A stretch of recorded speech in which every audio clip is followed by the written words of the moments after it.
सियासी महाभारत जारी है और इस पॉलिटिकल क्राइसिस के बीच न्यूज 18 इंडिया की नजर पल पल की अपडेट पर बनी हुई है और इस वक्त की बड़ी खबर सामने आ रही है। एकनाथ शिंदे पर कार्रवाई की खबर है। विधायक दल के नेता पद से हटाया गया है एकनाथ शिंदे को। एकनाथ शिंदे पर शिवसेना की ओर से कार्रवाई की गई है।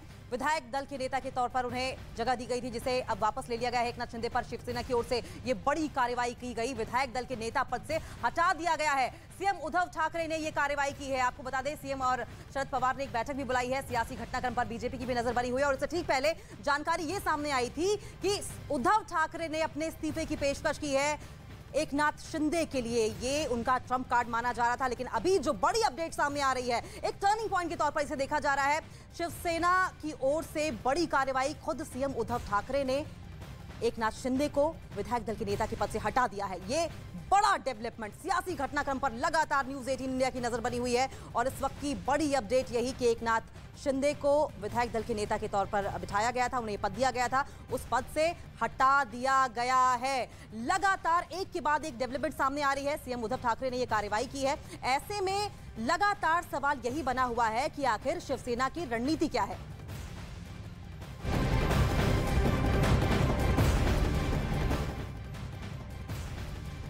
तो महाराष्ट्र में मचे सियासी घमासान, पॉलिटिकल क्राइसिस के बीच एक और ये बड़ा अपडेट। एकनाथ शिंदे ने ट्वीट किया है, बाला साहब ने हिंदुत्व सिखाया, ये उनकी ओर से ट्वीट किया गया है। हम बाला साहब के पक्के शिव सैनिक हैं। बाला साहब ने हमें हिंदुत्व सिखाया है। बाला साहब के विचारों और धर्मवीर आनंद दीघे साहब की शिक्षाओं के बारे में सत्ता के लिए हमने कभी धोखा नहीं दिया और न कभी धोखा देंगे। लगातार एक के बाद एक डेवलपमेंट्स, ये पहली बार है जबकि एकनाथ शिंदे की ओर से कुछ कहा गया है। ये ट्वीट सामने आया और ट्वीट में एकनाथ शिंदे की ओर से कहा गया है कि हम बाला साहब के पक्के शिव सैनिक हैं। साफ तौर पर बाला साहब ठाकरे का नाम लिया है और आपको बता दें कि ये कहीं ना कहीं प्रश्न चिन्ह उद्धव ठाकरे उनकी स्ट्रेटजी पर। तो चलिए आपको फिर से बताते हैं कि क्या कुछ एकनाथ शिंदे की ओर से ट्वीट किया गया। हम बाला साहब के पक्के शिव सैनिक हैं, ये उन्होंने लिखा अपने ट्वीट में। इसके अलावा बाला साहब ने हमें हिंदुत्व सिखाया है। बाला साहब के विचारों और धर्मवीर आनंद दीघे साहब की शिक्षाओं के बारे में सत्ता के लिए हमने कभी धोखा नहीं दिया और न कभी धोखा देंगे।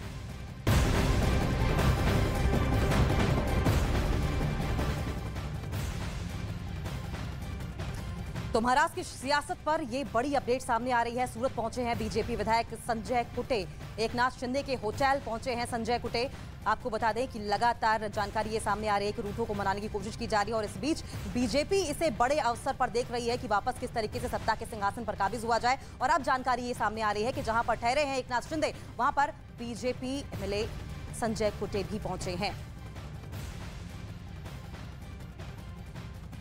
और इसी खबर पर और ज्यादा जानकारी के लिए हम रुक कर लेंगे। हमारे सहयोगी विवेक गुप्ता मुंबई से लाइव जुड़ गए हैं। विवेक, संजय कुटे का इस वक्त उसी होटल पहुंचना जहां पर एकनाथ शिंदे ठहरे हुए हैं, क्या बताता है? बीजेपी इस अवसर को बहुत अच्छी तरह से भुना सकती है।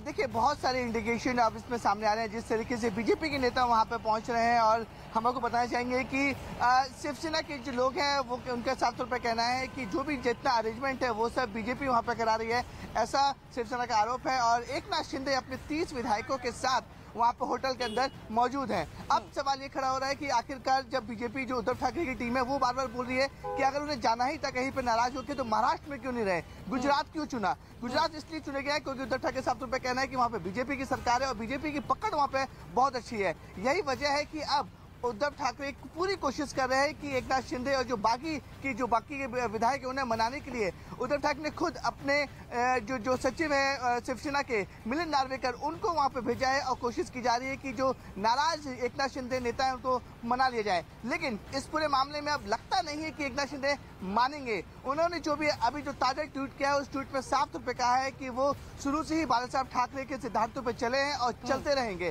साथ ही साथ उन्होंने हिंदुत्व का भी एक इंडिकेशन दिया है और साफ तौर पे ये इंडिकेशन जो हिंदुत्व के लिखा है कि वो सही हिंदुत्व के साथ है। तो कहीं ना कहीं ये इंडिकेशन और ये जो दिशा है वो दर्शाता है कि वो कहीं ना कहीं बीजेपी के साथ हाथ मिला लेंगे। देखिए, अब इसमें ऑप्शन क्या बचता है? ऑप्शन बचता है कि जो जानकारी हमें मिल रही है सूत्रों के मुताबिक कि बीजेपी इस सरकार को तुरंत नहीं गिराएगी। बीजेपी इस सरकार को विधान भवन में चैलेंज करेगी और फ्लोर टेस्ट कराएगी। फ्लोर टेस्ट में साफ हो जाएगा कि आपके जो विधायक है 35 विधायक उस फ्लोर टेस्ट में एब्सेंट हो जाएंगे तो ऑटोमेटिकली महाविकास अघाड़ी सरकार उसी समय गिर जाएगी, जिसके बाद बीजेपी फ्लोर टेस्ट में क्लेम करेगी उनके पास 105 पहले से महाराष्ट्र में उनके पास सीटें हैं, बाकी के 35 सीट उनके पास ऑलरेडी आ जाएंगी, तो 228 सीटें जो ओवरऑल पूरे महाराष्ट्र में कुल सीटें हैं और सरकार बनाने के लिए किसी भी पार्टी को 145 सीटों की जरूरत होती है, तो फ्लोर टेस्ट में बीजेपी क्लेम करेगी कि महाविकास अघाड़ी सरकार के पास ये जादुई आंकड़ा, ये जादुई नंबर नहीं है, बीजेपी के पास है। फिर बीजेपी इसको लीगली और इसको जो प्रोसेस होता है उस प्रोसेस के तहत गवर्नर के सामने ये पेश करेगी कि उनके पास बहुमत है और बहुमत होने के बाद बीजेपी सरकार बनाने का दावा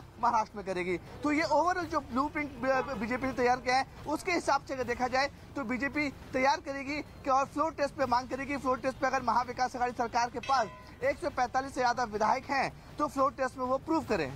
बिल्कुल, आप बहुत बहुत शुक्रिया विवेक, आपका आप नजर बनाए रखिए, आगे भी इस पर आपसे अपडेट लेते रहेंगे। तो महाराष्ट्र में चल रहे सियासी हलचल के बीच घमासान और ज्यादा तेज होता जा रहा है। शिवसेना नेता संजय राउत ने बीजेपी पर गंभीर आरोप लगाए हैं और कहा है कि गुजरात में उनके कुछ विधायक संपर्क में हैं, जो हैं संपर्क में वो लौटना चाहते हैं, लेकिन गुजरात सरकार की घेराबंदी के चलते ये संभव नहीं हो पा रहा है। वहीं बीजेपी नेताओं ने राउत को घमंडी तक कह डाला है। ये जो संजय राउत जी का एरोगेंस है ना, इससे दिक्कतें निर्माण हुई है और ये एरोगेंस से जो खत्म नहीं करेंगे ना तो ऐसी स्थिति में जाएंगे कि फिर उठ नहीं पाएंगे। महाराष्ट्र में सबसे बड़ी पार्टी भारतीय जनता पार्टी है, लोकप्रिय लीडर देवेंद्र फडणवीस है, तो महाराष्ट्र किसी के बाप की जागीरदारी नहीं है। हम भी महाराष्ट्र के, हमारा महाराष्ट्र है और 2.5 साल में आप महाराष्ट्र की क्या बाट लगाई है महाराष्ट्र देख रहे हैं, तो दुरुस्त करने की जिम्मेदारी हमारी है। तो महाराष्ट्र की चिंता हमें है, आपको सत्ता की चिंता है। हमारा उनसे संपर्क हुआ है, हमारे सब एमएलए वहाँ हैं, उसमें से बहुत से लोग जो है वापस आना चाहते हैं लेकिन उनको वापस आना नहीं दिया जा रहा है, उनकी घेराबंदी की है। ये घेराबंदी सिर्फ गुजरात में ही हो सकती है क्योंकि वहाँ किस प्रकार की सरकार काम करती है और केंद्र किस प्रकार से वहाँ अपना काम कर लेती है आपको मालूम है। लेकिन जब भी मौका मिलेगा हमारे सभी एमएलए यहाँ वापस आ जाएंगे।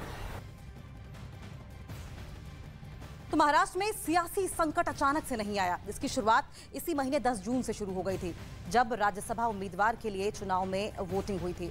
महाराष्ट्र में 4 राज्यसभा सीटें थीं, जिसमें 3 पर बीजेपी और 1 पर शिवसेना को जीत मिली थी। वहीं शिवसेना ने यहां क्रॉस वोटिंग की आशंका जताई थी। इसके बाद सोमवार को हुए विधान परिषद चुनाव में भी क्रॉस वोटिंग हुई। आपको समझाने की कोशिश करते हैं। राज्यसभा चुनाव में क्रॉस वोटिंग, उसके बाद पहले आपको बता दें कि बीजेपी को संख्या बल से ज्यादा वोट मिला, जो कि शिवसेना को झटके के तौर पर देखा गया। उसके ठीक बाद विधान परिषद के चुनाव होते हैं, वहां पर भी क्रॉस वोटिंग होती है और नुकसान शिवसेना को होता है।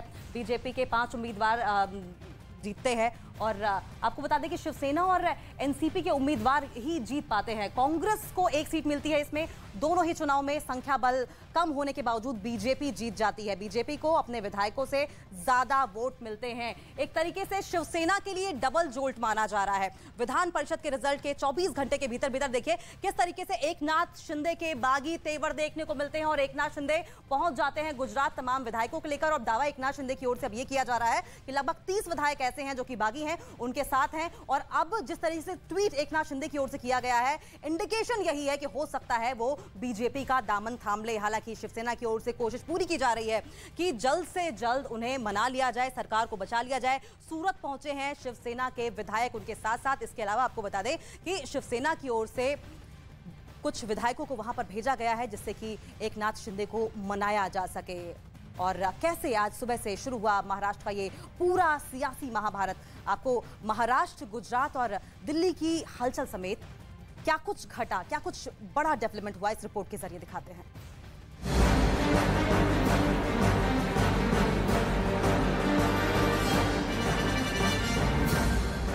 महाराष्ट्र का पॉलिटिकल पारा हाई।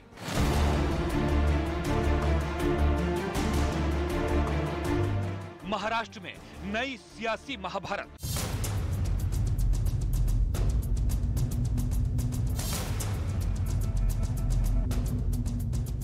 नंबर गेम में उलझी महाराष्ट्र की सियासत। आज सुबह से महाराष्ट्र में सियासी हलचल बेहद तेज है। खबर आई कि शिवसेना के कैबिनेट मंत्री एकनाथ शिंदे अपनी ही पार्टी के संपर्क में नहीं हैं। दावा किया गया कि एकनाथ शिंदे शिवसेना से नाराज हैं और वो शिवसेना के विधायकों के साथ सूरत में मौजूद हैं। बताया जा रहा है कि शिवसेना के 20 विधायकों का मोबाइल फोन स्विच ऑफ है। इस खबर के सामने आते ही महाराष्ट्र की सियासत गर्मा गई। मुंबई से लेकर दिल्ली तक बैठकों का दौर शुरू हो गया। कैमरे के सामने तो सभी नेता खामोश थे, लेकिन अंदर खाने क्या चल रहा है इसकी तस्वीर फिलहाल साफ नहीं है। महाराष्ट्र में इस सियासी उठापटक के बीच पहले ये समझना जरूरी है कि महाराष्ट्र विधानसभा की मौजूदा स्थिति क्या है। महाराष्ट्र विधानसभा में कुल 288 सीटें हैं।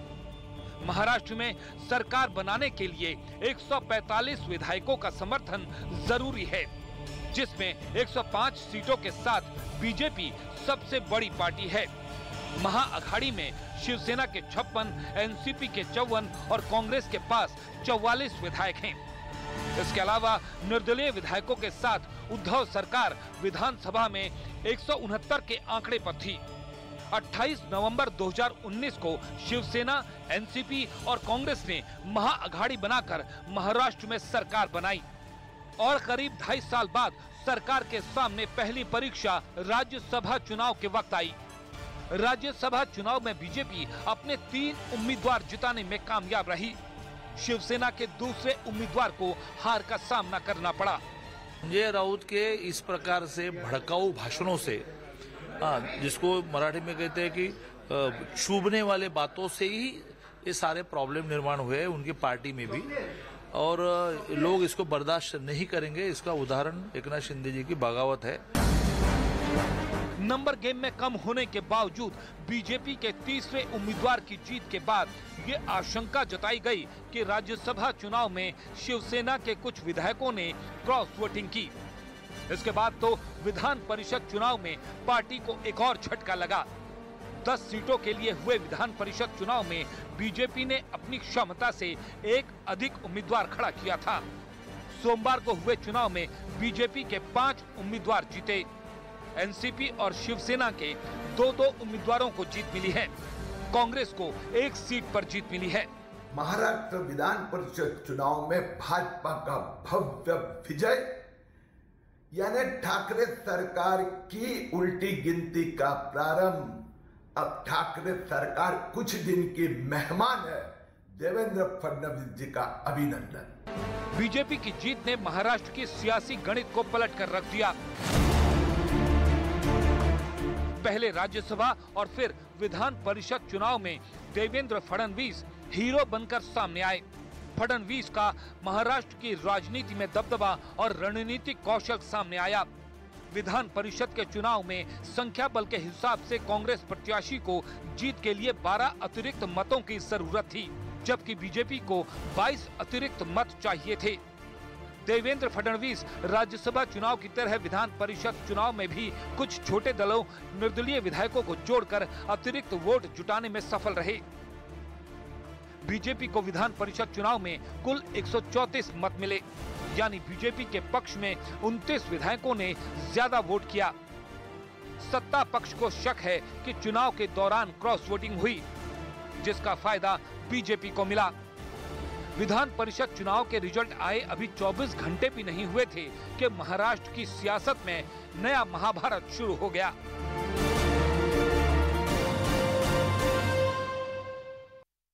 तो महाराष्ट्र पॉलिटिकल क्राइसिस में अगर कोई गेम चेंजर है तो वो है खुद एकनाथ शिंदे, और यही वजह है कि लगातार उन्हें अपने पाले में लेने की कोशिश हो रही है। एक तरफ जहां बीजेपी से संजय कुटे पहुंचते हैं उस होटल के बाहर जहां पर वो ठहरे हुए हैं, वहीं शिवसेना भी मिलिंद नार्वेकर को भेजती है। उस होटल के बाहर से जनक दवे सूरत के उसी होटल से लाइव हमारे साथ जुड़े हुए हैं। हमारे तमाम सहयोगी भी जुड़े हुए हैं, लेकिन सबसे पहले जनक आपका रुख करेंगे। लगातार जिस तरीके से एक के बाद एक डेवलपमेंट्स हो रही है, एक तरफ उद्धव ठाकरे पेशकश करते हैं इस्तीफे की कि हम एकनाथ शिंदे को वापस लाने के लिए इस्तीफा भी देने को तैयार हैं, वहीं दूसरी तरफ उन्हें विधायक दल के नेता के पद से हटा भी दिया जाता है। स्ट्रेटेजी क्लियर नहीं है, जिसका आरोप लगातार एकनाथ शिंदे लगाते रहे हैं शिवसेना पर।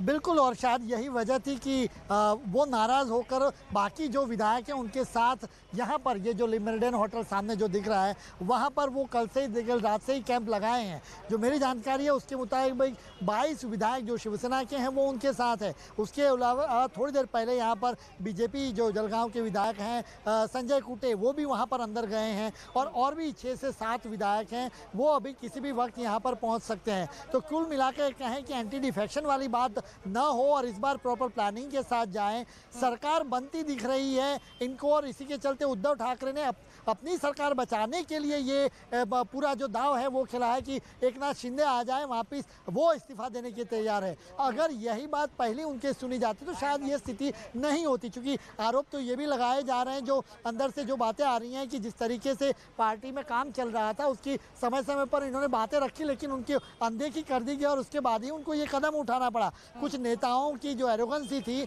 वो उनको भारी पड़ी और इसी के चलते उनको यहाँ पर विधायकों को साथ ही आना पड़ा। तो अब देखना होगा एक के बाद एक 7 विधायक अभी इंतजार किया जा रहा है। 30 से ज़्यादा मेरे जो सूत्र बता रहे हैं कि हो सकते हैं 35 से ज़्यादा विधायक संजय कुटे के अलावा वहाँ की जो है वो यहाँ पर आए हैं। बीजेपी के अलावा कुछ निर्दलीय भी जो शिवसेना को समर्थन कर रहे थे वो भी यहाँ पर आए। तो यहाँ पर देखना होगा कि शाम तक कितना असर यहाँ पर देखने को, लेकिन चहल पहल अभी भी यहाँ पर चल रही है। बीजेपी बहुत कॉन्फिडेंट दिखाई दे रही है जनक की वो ये पूरा का पूरा जो घटनाक्रम है इसे अपने पाले में ले लेगी। तो आप बने रहिए हमारे साथ, सभी तमाम जो सहयोगी वो बने रहिए हमारे साथ, इस घटना पर नजर बनाए रखें। लेकिन अब आपको दिखाते हैं महाराष्ट्र की सियासत में मची महाभारत से जुड़ी 10 बड़ी खबरें। महाराष्ट्र में महा सियासी उठापटक, शिवसेना के बड़े नेता एकनाथ शिंदे समेत 29 विधायक सूरत में मौजूद। एकनाथ शिंदे पर शिवसेना की कार्रवाई, एकनाथ शिंदे को विधायक दल के नेता पद से हटाया गया। अब अजय चौधरी होंगे विधायक दल के नेता। शिवसेना के 26 विधायकों का मोबाइल फोन स्विच ऑफ है। खबर है कि सभी विधायक सूरत में मौजूद हैं। महाराष्ट्र में सियासी हलचल तेज, शरद पवार ने दिल्ली में की आपात बैठक। शरद पवार ने कहा कि एनसीपी का एक भी विधायक इधर से उधर नहीं हुआ। महाराष्ट्र में हुई शिवसेना की बैठक में सिर्फ 15 विधायकों को पहुंचने का दावा। महाराष्ट्र विधानसभा में शिवसेना के 56 विधायक हैं, लेकिन अचानक हुई राजनीतिक उठापटक के बाद उद्धव ठाकरे के साथ बैठक में सिर्फ 15 विधायकों के पहुंचने की खबर।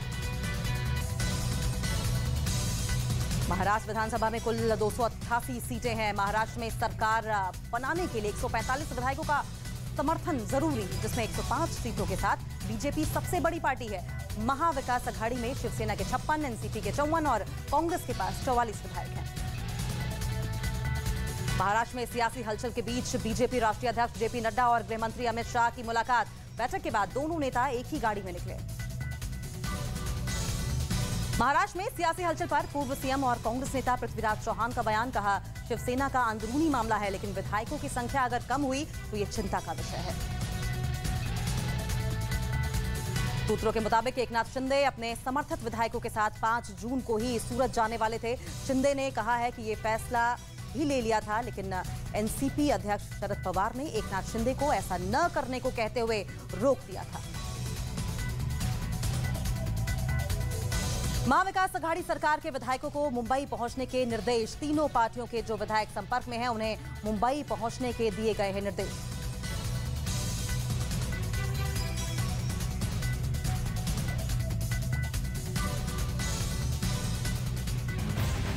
तो ये किस तरीके से लगातार महाराष्ट्र में पॉलिटिकल क्राइसिस बना हुआ है और इस पॉलिटिकल क्राइसिस पर न्यूज़ 18 इंडिया की नजर बनी हुई है। चप्पे चप्पे से हम आपको ग्राउंड जीरो से रिपोर्ट दे रहे हैं। लेकिन इस बीच एकनाथ शिंदे जो कि इस वक्त सेंटर पॉइंट बने हुए हैं, जिन्हें मनाने की लगातार कोशिश हो रही है, चाहे वो बीजेपी हो चाहे शिवसेना हो। शिवसेना एमएलए नाराज हैं, सूरत पहुंचे हैं एकनाथ शिंदे के साथ साथ। और आपको बता दें, सूत्रों के मुताबिक जानकारी ये भी आ रही है कि उद्धव सरकार ने, खासकर उद्धव ठाकरे ने सीएम पद छोड़ने की पेशकश भी कर दी है एकनाथ शिंदे के लिए। एनसीपी प्रमुख शरद पवार की ओर से क्या कुछ कहा गया है, ये भी आपको पहले सुनाते हैं। अगर गवर्नमेंट गिरती है या कुछ जो उथल पुथल चल रही है, क्या बीजेपी के साथ जा सकती है एनसीपी? अगर कुछ खतरा होता है, गवर्नमेंट गिरती है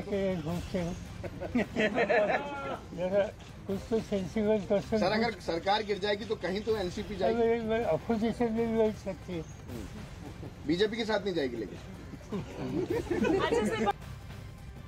पर हमारे तमाम सहयोगी हमारे साथ बने हुए हैं, पल पल की अपडेट दे रहे हैं। विवेक, अभी हम एनसीपी प्रमुख शरद पवार ने क्या कुछ मीडिया से बातचीत करते हुए कहा वो दर्शकों को सुनाया। लेकिन जिस तरीके से पिछली बार संकट मोचन के तौर पर उन्होंने महाराष्ट्र में महाविकास आघाड़ी सरकार को बनने में मदद किया, इसके अलावा इसके पहले भी एकनाथ शिंदे इस तरीके से बागी होना चाहते थे लेकिन उन्हें रोक लिया शरद पवार ने। क्या लगता है उनके बयानों को देखते हुए कि क्या अब की बार भी वो कामयाब हो पाएंगे? देखिए, ये इस बार कामयाब होना थोड़ा सा मुश्किल जरूर लग रहा है, क्योंकि इस बार जो गेम है बिल्कुल पलटा हुआ है। इस बार बीजेपी बहुत स्ट्रांग पॉइंट में दिख रही है। इसका मैं आपको बता रहा हूँ क्यों। इसका इसलिए वजह है क्योंकि जो एकनाथ शिंदे हैं वो शिवसेना में एक अपना ऑरा रखते हैं, बड़े नेता हैं शिवसेना के, और उनका शिवसेना में एक अलग इंपॉर्टेंस है। और उसी इंपॉर्टेंस की वजह आप साफ तौर पे देख सकते हैं कि जिस पार्टी के 56 विधायक जीते थे अगले चुनावों में, 56 में से 30 विधायक अभी एकनाथ शिंदे के साथ है। पहली चीज। दूसरी चीज ये कि एकनाथ शिंदे ने अभी कुछ देर पहले ट्वीट किया है, मराठी में ट्वीट था, जिसको मैं हिंदी में आपको समझाना चाहूंगा अपने दर्शकों को। उसमें 3 चीज इंपॉर्टेंट रही गई थी कि वो बाला साहब ठाकरे के लिए हमेशा शिवसैनिक बने रहेंगे। पहला वर्ड बाला साहब ठाकरे। दूसरा वर्ड उन्होंने किया कि वो हिंदुत्व की राह पर चलते रहेंगे। हिंदुत्व का वर्ड में इसलिए आपको इम्प्रेस कर रहा हूँ क्योंकि देखिए कुछ दिन पहले नकली हिंदू और असली हिंदू का बहुत ज्यादा बवाल मचा था, जिसको लेकर उद्धव ठाकरे के ऊपर सवाल भी खड़े हुए थे। तीसरा शब्द उन्होंने जाहिर किया दीघे का। दीघे थाने में बड़े नेता थे, शिवसेना के नेता थे, जो बाला साहब ठाकरे को मानते थे। तो हिंदुत्व को लेकर और बाला साहब ठाकरे के हिंदुत्व को लेकर इन्होंने कहीं ना कहीं इस बात का इंडिकेशन जरूर दिया है कि वो अब असली हिंदुत्व के साथ जा रहे हैं, यानी कि बीजेपी हमेशा क्लेम करती है कि कुछ भी हो जाएगा वो हिंदुत्व के साथ कभी भी कॉम्प्रोमाइज नहीं करेंगे। तो ये एक इंपॉर्टेंट ट्वीट है, और ट्वीट ये कहने की इंडिकेशन जरूर देता है कि एकनाथ शिंदे अब वापस आने वाले नहीं है। उनके पास 30 विधायक हैं और सूत्रों से जानकारी मिली कि और भी विधायक वहां पहुंच सकते हैं। 105 नंबर बीजेपी के पास पहले ही से हैं। अगर 35 विधायक बीजेपी के साथ चले जाते हैं तो जो जादुई आंकड़ा है वो 145 के पार पहुंच जाएगा। बीजेपी के लिए सरकार बनाने के लिए कोई भी रोक टोक नहीं रहेगी, उन्हें कांग्रेस एनसीपी की जरूरत जी विवेक। और जिस तरीके से आप बता रहे थे कि शरद पवार के लिए, जो कि संकट मोचन के नाम से जाने जाते हैं, उनके लिए गेम चेंज करना इस बार मुश्किल होगा, शायद ये वो खुद भी जानते हैं, और यही वजह है कि वो बार बार इस बात पर फोकस कर रहे थे कि ये शिवसेना का आंतरिक मामला है। फिलहाल बढ़ेंगे आगे। महाराष्ट्र में उठे सियासी तूफान को लेकर बीजेपी और कांग्रेस नेताओं के क्या दावे हैं, ये भी चलिए आइए आपको सुना देते हैं जल्दी से।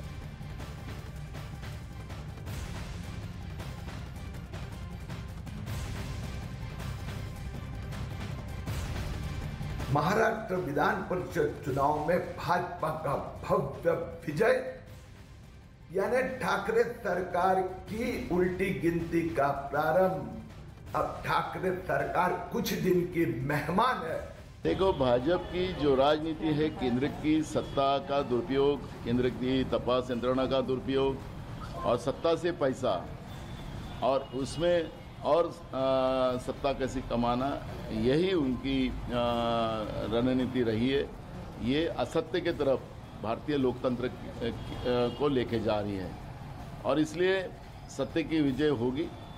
थोड़ा सा रहता है धूप छाव, जो निसर्ग का नियम है, उस तरह से परिस्थितियाँ रहती है, लेकिन ये धूप निकल जाएगी और सब अच्छा होगा। मैं खुद ही बम्बई जाकर सभी नेताओं से मैं कांग्रेस के बुलाया हूँ, सभी पार्टी के विधायकों को भी बुलाया हूँ, मंत्री को भी बुलाया हूँ, और वहाँ पे चर्चा कर।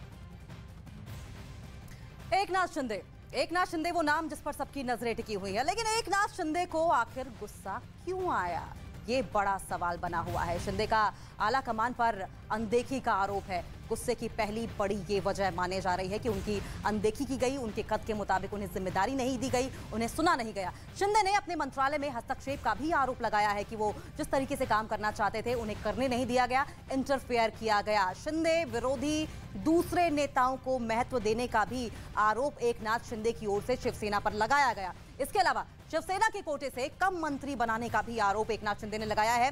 छोटे दलों को मंत्री पद देने से नाराजगी जताई थी। राज्यसभा विधानसभा परिषद चुनाव से नाराज भी दिखाई दिए थे एकनाथ शिंदे, क्योंकि ये डबल जोल था एक शिवसेना के लिए। ये भी बहुत बड़ी वजह थी कि एकनाथ शिंदे नाराज थे। तमाम ये वो वजह थी कि एकनाथ शिंदे की नाराजगी शिवसेना से थी। महाराष्ट्र विधानसभा का गणित भी आपको समझा देते हैं कि महाराष्ट्र में कुल कितनी सीटें हैं। आपको बता दें कि सीटों की अगर बात करें तो कुल 288 सीटें हैं। ये आपको नीचे देखिए किस तरीके से बाइफर्केशन है, किसको कितनी सीट मिली है, कौन सी पार्टी को, ये भी समझाएंगे। बीजेपी के पास 105 सीटें हैं, वहीं शिवसेना के खाते में 56 सीट गई थी। एनसीपी के पास 54 सीट में थी, कांग्रेस के पास 44 सीट है।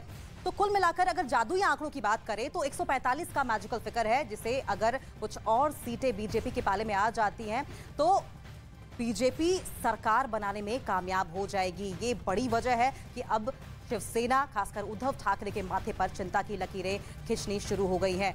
लगातार हमारे तमाम सहयोगी बने हुए हैं। नीरज कुमार का रुख कर लेंगे, दिल्ली से लाइव बने हुए हैं। नीरज, मैजिकल फिगर की बात हो रही है, 145 का जादुई आंकड़ा। बीजेपी कॉन्फिडेंट है कि वो छू लेगी और इंडिकेशन इस बात के कि फ्लोर टेस्ट कराया जाएगा। लेकिन इस वक्त हमने एनसीपी की बात कर ली, बीजेपी की बात कर ली, लेकिन बात अब कांग्रेस की भी कर लेते हैं। बाला साहब थोराट का इस सिचुएशन में रेजिग्नेशन कहीं ना कहीं सिचुएशन को और टफ बना देता है महाविकास अघाड़ी के लिए।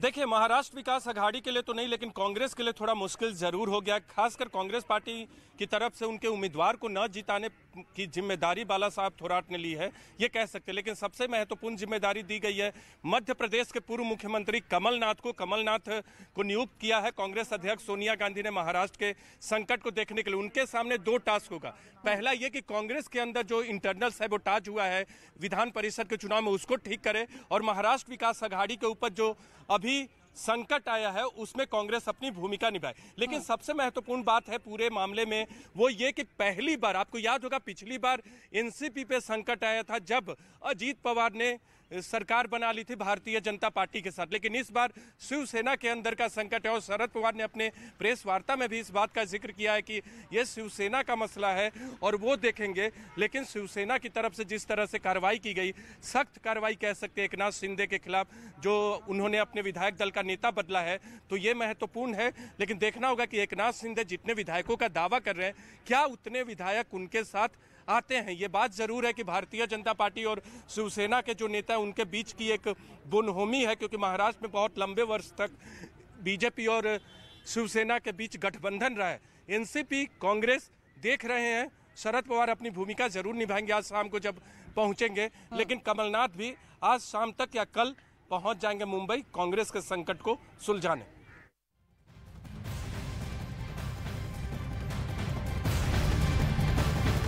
और कैसे आज सुबह से शुरू हुआ महाराष्ट्र का ये पूरा सियासी महाभारत। आपको महाराष्ट्र, गुजरात और दिल्ली की हलचल समेत पूरी रिपोर्ट दिखाते हैं, क्या कुछ डेवलपमेंट्स बड़ी हुई है।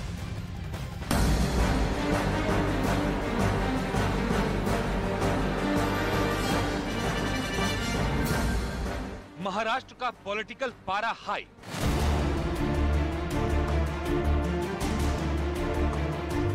महाराष्ट्र में नई सियासी महाभारत।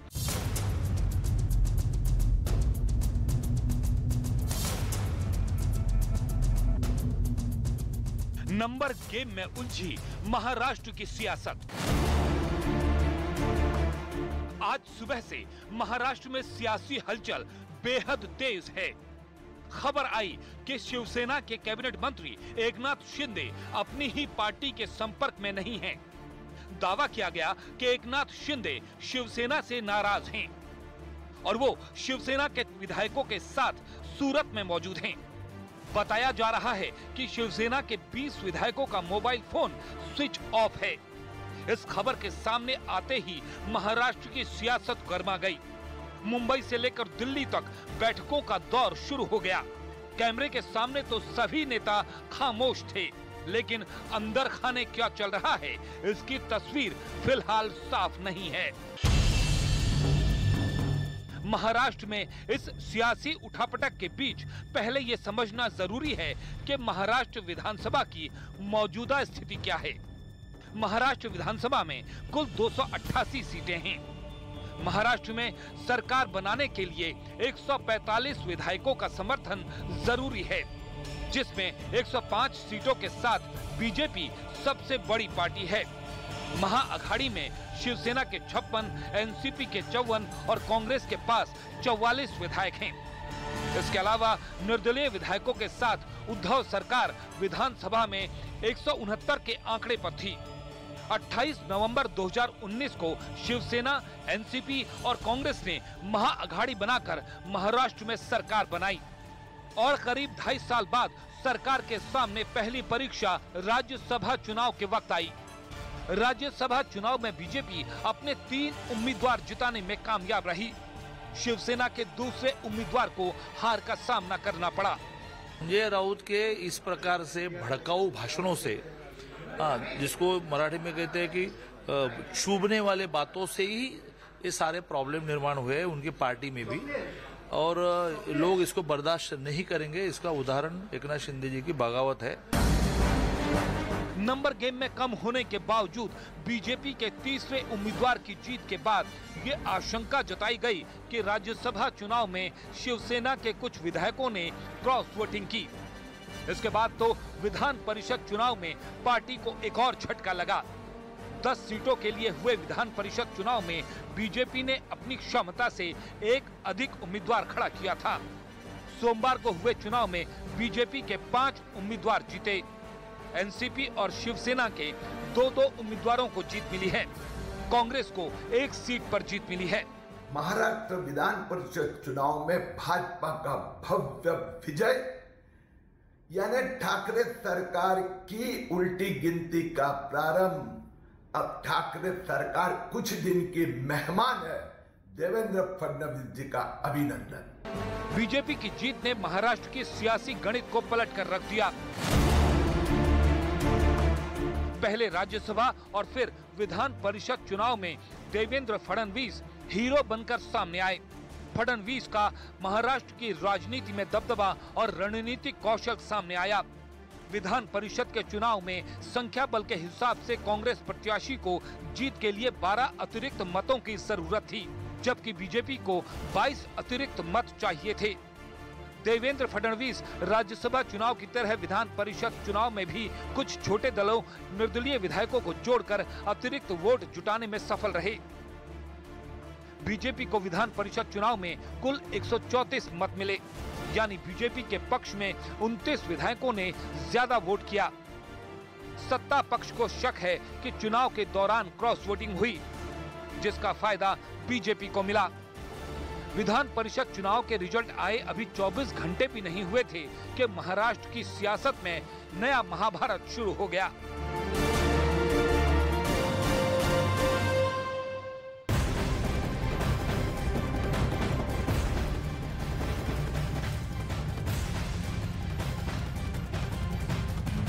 और महाराष्ट्र पॉलिटिकल क्राइसिस से जुड़ी ये बड़ी अपडेट, एकनाथ शिंदे से जुड़ी बड़ी अपडेट। विधायक दल के नेता के पद से उन्हें हटा दिया गया है। खुद उद्धव ठाकरे ने ये कार्रवाई की है। सीएम उद्धव ठाकरे की ओर से ये बड़ी कार्रवाई की गई। उनकी जगह अजय चौधरी को विधायक दल का नेता बनाया गया है। ये जिम्मेदारी सौंपी गई है। शिवसेना की बैठक में चौधरी का स्वागत किया है एकनाथ शिंदे पर। शिवसेना की ओर से ये बड़ी कार्रवाई, विधायक दल के नेता पद से उन्हें हटा दिया गया। खुद सीएम उद्धव ठाकरे ने ये बड़ी कार्रवाई की है।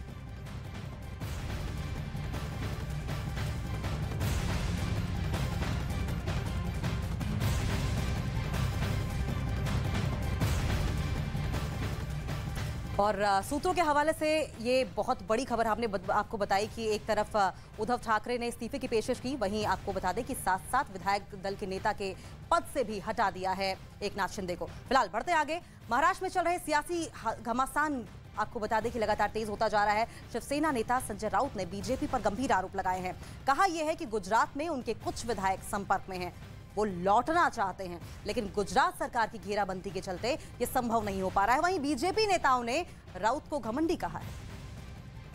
ये जो संजय राउत जी का एरोगेंस है ना, इससे दिक्कतें निर्माण हुई है, और ये एरोगेंस से जो खत्म नहीं करेंगे ना, तो ऐसी स्थिति में जाएंगे कि फिर उठ नहीं पाएंगे। महाराष्ट्र में सबसे बड़ी पार्टी भारतीय जनता पार्टी है। लोकप्रिय लीडर देवेंद्र फडणवीस है। तो महाराष्ट्र किसी के बाप की जागीरदारी नहीं है।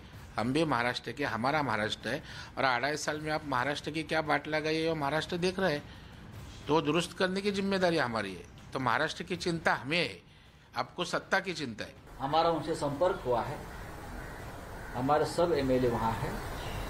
उसमें से बहुत से लोग हैं वापस आना चाहते हैं, लेकिन उनको वापस आना नहीं दिया जा रहा है। उनकी घेराबंदी की है। ये घेराबंदी सिर्फ गुजरात में ही हो सकती है, क्योंकि वहाँ किस प्रकार की सरकार काम करती है और केंद्र किस प्रकार से वहाँ अपना काम कर लेती है, आपको मालूम है। लेकिन जब भी मौका मिलेगा हमारे सभी एमएलए यहाँ वापस आ जाएंगे। और महाराष्ट्र में उठे सियासी तूफान को लेकर बीजेपी और कांग्रेस नेताओं के क्या दावे हैं, आइए ये भी आपको सुनवाते हैं। महाराष्ट्र विधान परिषद चुनाव में भाजपा का भव्य विजय, यानी ठाकरे सरकार की उल्टी गिनती का प्रारंभ। अब ठाकरे सरकार कुछ दिन की मेहमान है। देखो, भाजपा की जो राजनीति है, केंद्र की सत्ता का दुरुपयोग, केंद्र की तपास यंत्रणा का दुरुपयोग और सत्ता से पैसा, और उसमें और सत्ता कैसे कमाना, यही उनकी रणनीति रही है। ये असत्य की तरफ भारतीय लोकतंत्र को लेके जा रही है और इसलिए सत्य की विजय होगी। थोड़ा सा रहता है धूप छाव, जो निसर्ग का नियम है, उस तरह से परिस्थितियां रहती है, लेकिन ये धूप निकल जाएगी और सब अच्छा होगा। मैं खुद ही बम्बई जाकर सभी नेताओं से मैं कांग्रेस के बुलाया हूँ, सभी पार्टी के विधायकों को भी बुलाया हूँ, मंत्री को भी बुलाया हूँ और वहाँ पे चर्चा कर